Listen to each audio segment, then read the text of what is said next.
Hi, my name's Kris Hawkins, and I'm the Parent Education Coordinator here at Teen Health Connection. Um, Teen Health Connection, if you haven't heard of us, it's a comprehensive adolescent medicine and behavioral health clinic, and we're affiliated with Atrium Health. So we provide medical care and treatment to teens from 11 to 25. Um, we have two board certified adolescent medicine specialists, and apparently it's difficult to get doctors to specialize in adolescent medicine. So there are not many of those in the country. So we feel very fortunate to have two of them here at the practice. And we have 11 behavioral health therapists here, and they work closely with teens on issues that teens deal with today. Then we have a nonprofit side. The nonprofit program for teens and parents. And so TAB is for rising eighth graders to rising seniors, and it's a leadership opportunity. If anyone has children interested, I can get them in contact with the person that handles the teens, and then I run the parenting program. Let's see. So our topic today is parenting teens, why freedom within limits is important. So parenting teens can feel like walking a tightrope between our teens' freedom and their safety. Today, we're going to talk about how to strike the right balance through freedom within limits, a parenting approach that allows teens to develop independence while ensuring that they have necessary boundaries to guide them along the way. We'll look at how freedom, limits, control, power, and responsibility are all connected and why they're all important. So here are our objectives. Understand why balancing freedom with structure is crucial for teen development, to identify strategies for setting age-appropriate boundaries, to learn how to build mutual trust through open communication, and to recognize the benefits of allowing teens to experience natural consequences.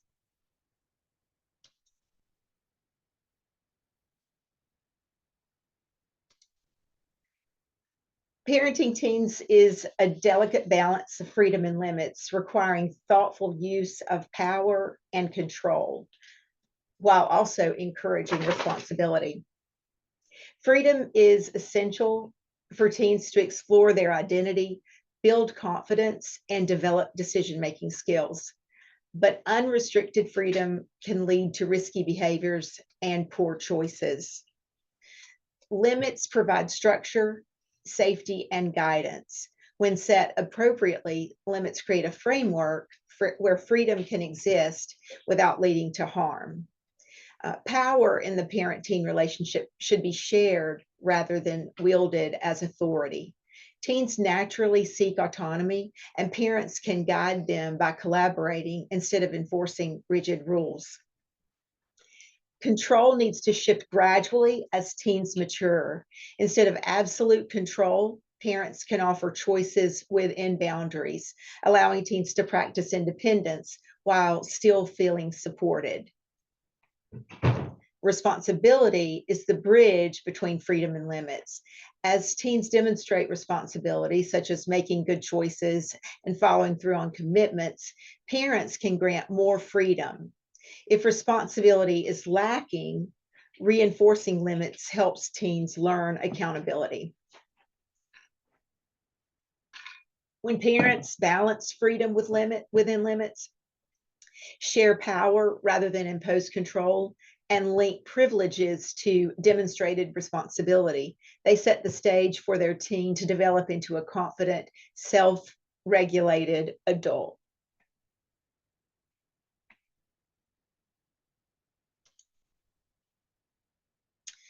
Adolescence is a time when teens begin to establish their identity and their autonomy. Giving them controlled freedom teaches responsibility and decision making. If they don't have some freedom to make choices, they might feel stifled and push back through rebellion or secrecy. So here's a good point to just mention parenting styles. So the dictator parent is the parent that is just, lays down the law. They are not emotionally responsive or responsive to their teens' emotions. And there's often corporal punishment involved. The permissive parent is, I often say I'm a recovering permissive parent. That style parent shows the child a lot of love, but struggles with setting limits. So they may attempt to set limits, but they aren't consistent, or they're negotiated out of them. The child knows how to negotiate them to the point of exhaustion. And then we have the authoritative parent, and that's the parenting style that really research shows has the best outcomes altogether. So it is a mix of both, where the dictator parent is rule-based, rigid. The authoritative parent does set boundaries, but they set them lovingly. And then while the permissive parent is, struggles to set those boundaries, the authoritative parent can do that, and do it well, calmly, and lovingly. So the authoritative parent is definitely the parenting style that we shoot for. But why limits are necessary? So teens crave independence. Power is a psychological need, and but as teens are entering into, as tweens are becoming teens, they still need structure because their brains are not fully developed, especially in areas related to impulse control and risk assessment. So limits provide security and guidance, helping them learn to navigate choices responsibly. And that's what we want. The dictator parent might just, or definitely, lays down the rule, and there's no thought. The teen doesn't really have to put any thought into it. They just obey out of fear, or a fear of the parent, or fear of the consequence of what will happen if they are caught. So that's, they're motivated by external factors, and we want our teen to be motivated by internal factors, to want to do the right thing, based on their own morals and values and their internal reasoning. So when the authoritative parent does build those limits, and then sets boundaries, but then as the teen gains trust, then those limits widen, and they're given more freedom.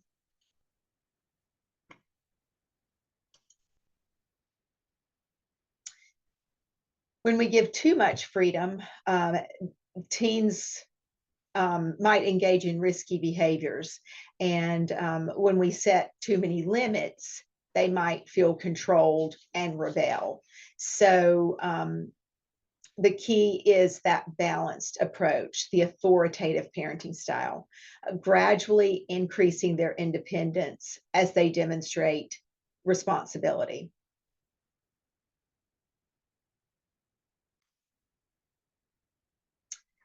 When we parent collaboratively and we offer our teen freedom within limits, trust grows on both sides. When you parent collaboratively, parents and teens develop rules and consequences together. And this is an important piece because teens really do need a sense of control. They need to share the power, and they need to feel like they have some control over things that are happening in their lives. So the way we go about it as a parent can really make a difference in our relationship with our teen, as you know, as they grow and develop. Teens feel respected when their independence is acknowledged and their input is valued. In turn, they're more likely to comply with consequences that they help develop, and be more responsible and open with us, the parents. You know, when we are maybe engaged in conflict, we have to deal with conflict. If they have had a part in setting the rules and establishing the consequences, they're going to be more likely to follow those. So not all teens mature at the same rate, and boundaries should be age appropriate and flexible.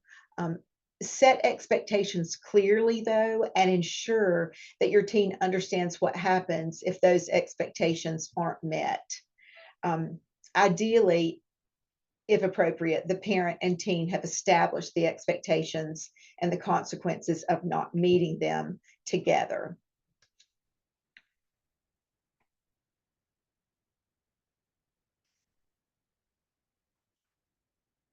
Teens are more likely to follow rules when they understand why they exist. So avoid power struggles with your teen by encouraging open dialogue. Instead of saying, you know, because I said so, explain the reasoning behind your expectations. Communication plays a really big part.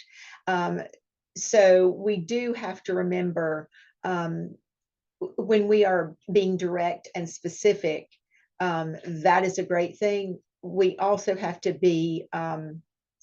remember to be calm and emotionless, really, when we are dealing. You know, everything is great when no problems are happening, when there's no conflict and there's not a problem. But when conflict arises, that's when communication can break down. So I would just, in mentioning that, it's important to note that the teenage brain is under development, is under construction until the mid-20s, and some experts actually say closer to 30 for boys. So we have to be really mindful of that when we are dealing with our teen, because what's happening is they are reacting from their amygdala. The brain develops from the back to the front. Our amygdala, our reptilian brain, the fight, flight, freeze brain, that is first to develop. And then as the brain develops, the prefrontal cortex is in the front of the brain. That's where, you know, where our executive functioning happens, where we reason things out, where we make decisions, where we see things from other people's perspective. Where we're not impulsive, and we're able to take time and be rational. That's all from the thinking brain.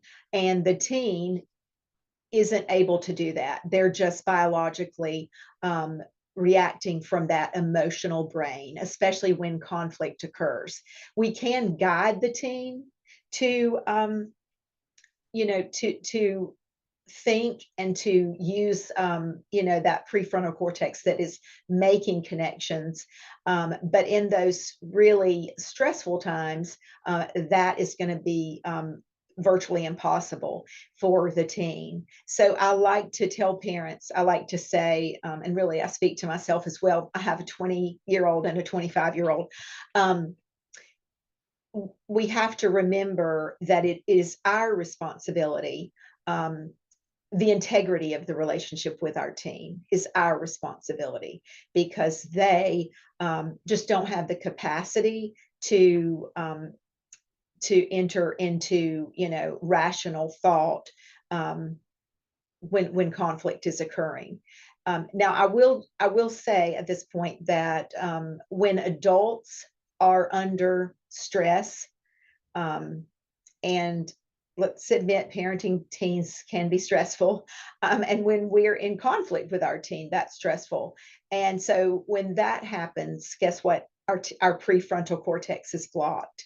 So I like to mention that because basically what's happening is our brain looks like the average teenager's brain when we're under stress. So that means that we can't wish that away. We can't, wish that that feeling away. We have to instead use practices that can allow us to take a step back, to take a breath, and to observe what's going on in our body, and then proceed calmly. So that is an acronym that Headspace, the app, uses. STOP, and I think a lot of other people do as well. But just remember, in the throes of when you are in a heated moment, place those sticky notes around wherever in engagement with your teen is most likely, in the car, or wherever those interactions typically occur, and put STOP. And so S stands for stop, T stands for take a breath. When we take a breath, we are activating the vagus nerve, which is responsible for our the parasympathetic nervous system, basically what allows us to calm. And so we naturally, when we're stressed, if you think about it, we try to take a deep breath, and that is our body responding and basically trying to help us enter or stimulate that vagus nerve. So use those sticky notes, use STOP if that helps. I would also encourage using meditation. Meditation for nothing fancy, for 5 minutes a day, can really, research shows, make a huge difference in our ability to calm. So research shows that meditation actually shrinks the amygdala, shrinks that reactive brain, and thickens the prefrontal cortex, our thinking brain. So we want to give ourselves as much as much help as we can when we are dealing with stressful situations with our teens, and it's critical that we stay calm, because if we are responding to their emotionally charged outburst with our own emotional outburst, nothing good occurs, and really only we can only damage the relationship, or definitely not build a strong relationship in that situation.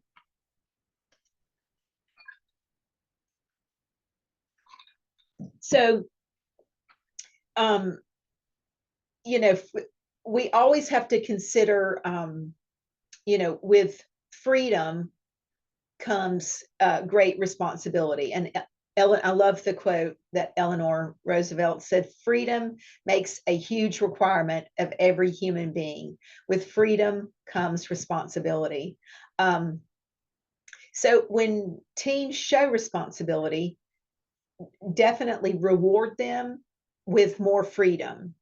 If they make mistakes and they breach your trust, um, let them experience natural consequences when appropriate. Natural consequences are a powerful learning tool. Now, this is an example I'm going to use, and it's not, like a something that necessarily the teen has needs to be disciplined for. But in this situation, a teen, let's say the teen forgets their math homework at home, and they call you from the office to bring it to them. Um, I am not proud to say, but I have taken homework or a lunch to a school or two in the past. And so when we do that, we're not offering our team the opportunity to learn from their mistake. Um, that natural consequence in that situation, they get a 0, or maybe they negotiate with the teacher to bring it in the next day. But regardless, it isn't your responsibility to handle it. And we need to remember our teen needs to practice they need to make mistakes so they can, learn how to fix them with our guidance and when we are around, right? While they're affordable mistakes, we want them to make those affordable mistakes. And we need to, instead of seeing mistakes as a bad thing, we really need to change our perspective and see mistakes as a learning opportunity. So handling pushback from teens. Teens definitely will push our boundaries, and they should, that's natural. And that was a big problem for me. And also remember when you're parenting, if you can kind of think about how you were parented, it really impacts the way you parent, in your own children. And there are, we all have our own experiences and our own triggers. And so our children know how to push our buttons. They know how to trigger us, some more than others. My oldest was so easy as a young child, and I would count to 3, and he would go to I'd get to 3 if I even had to get to 3, but he would go to timeout, sit on his bed, read a book with the door open, or play with the toy, no problem. And I thought I had this parenting stuff down. I thought, you know what? I am a great parent.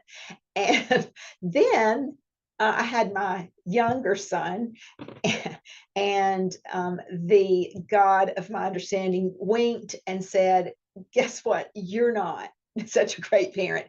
And here is an example. So my youngest really knew how to push my buttons in ways that my oldest just never did when he was young. So my youngest was more difficult when he was young, but then it reversed when they became teenagers. My youngest is so easy, was so easy as a teen, and my oldest was the one that gave me the gray hairs.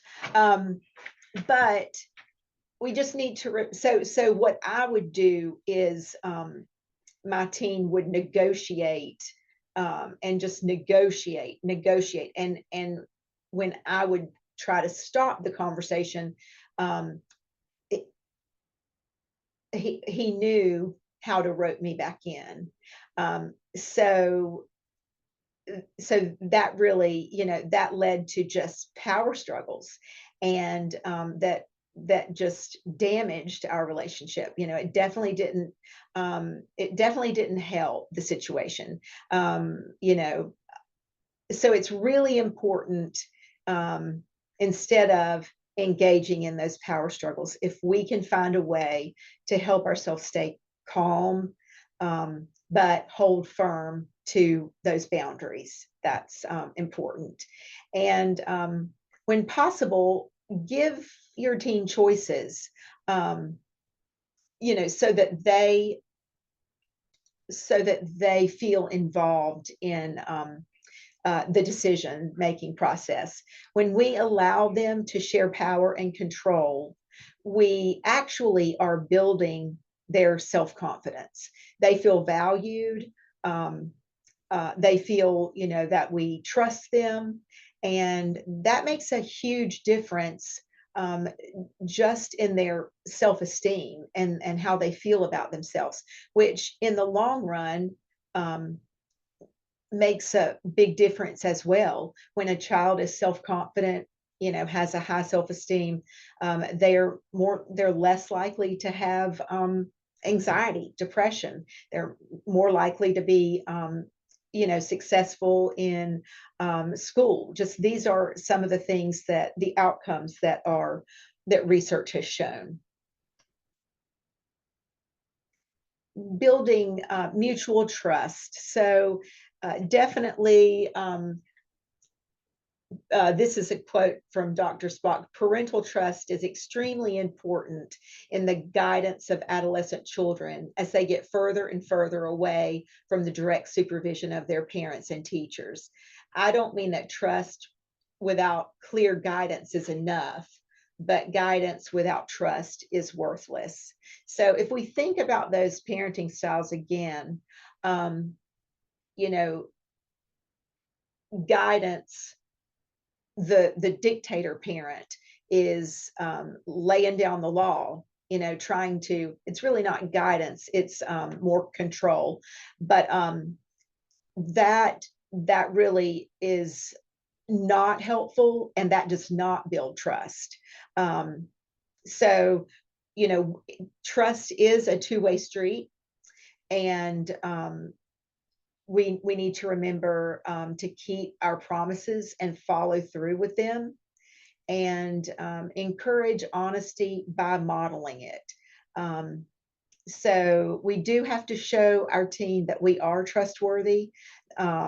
You know, we want to be able to trust them, but they have to be able to trust us. And that's where the communication piece comes in as well. If we're constantly engaged in power struggles with our teen has the power. They have, you know, successfully taken the power away from us. So we need to just remember that being calm, that communication is huge in building healthy relationships, and healthy relationships is their key to really every aspect of a teen's life.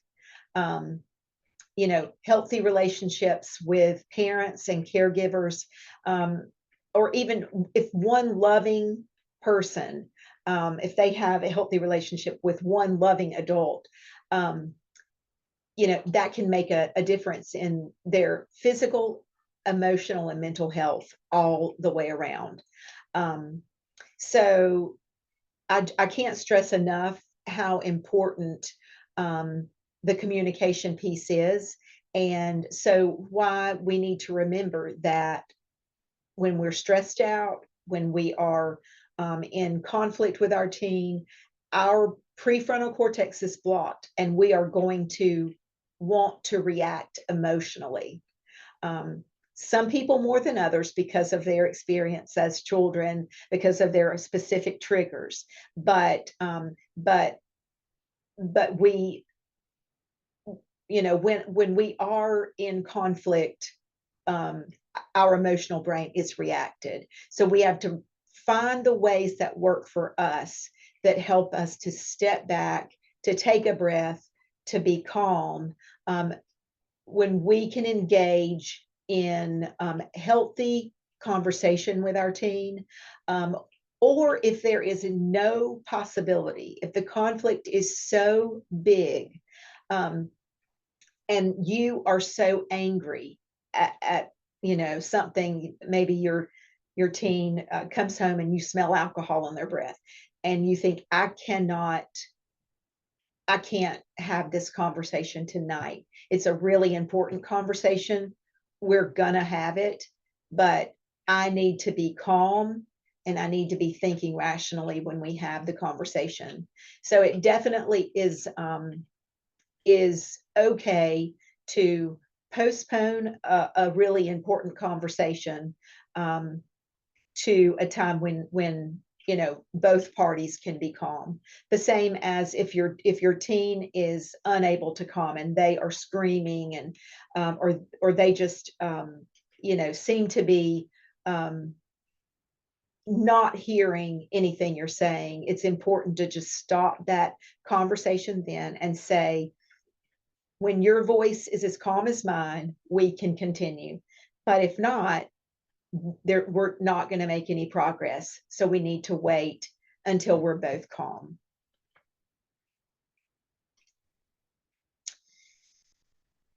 So that was the presentation. But just to remember that parenting a teen is about guiding and not controlling. That freedom within limits means, when they're younger, there will be many more limits, and as they grow, then the freedoms that will be expanded, and we just want to help them grow into responsible, confident young adults.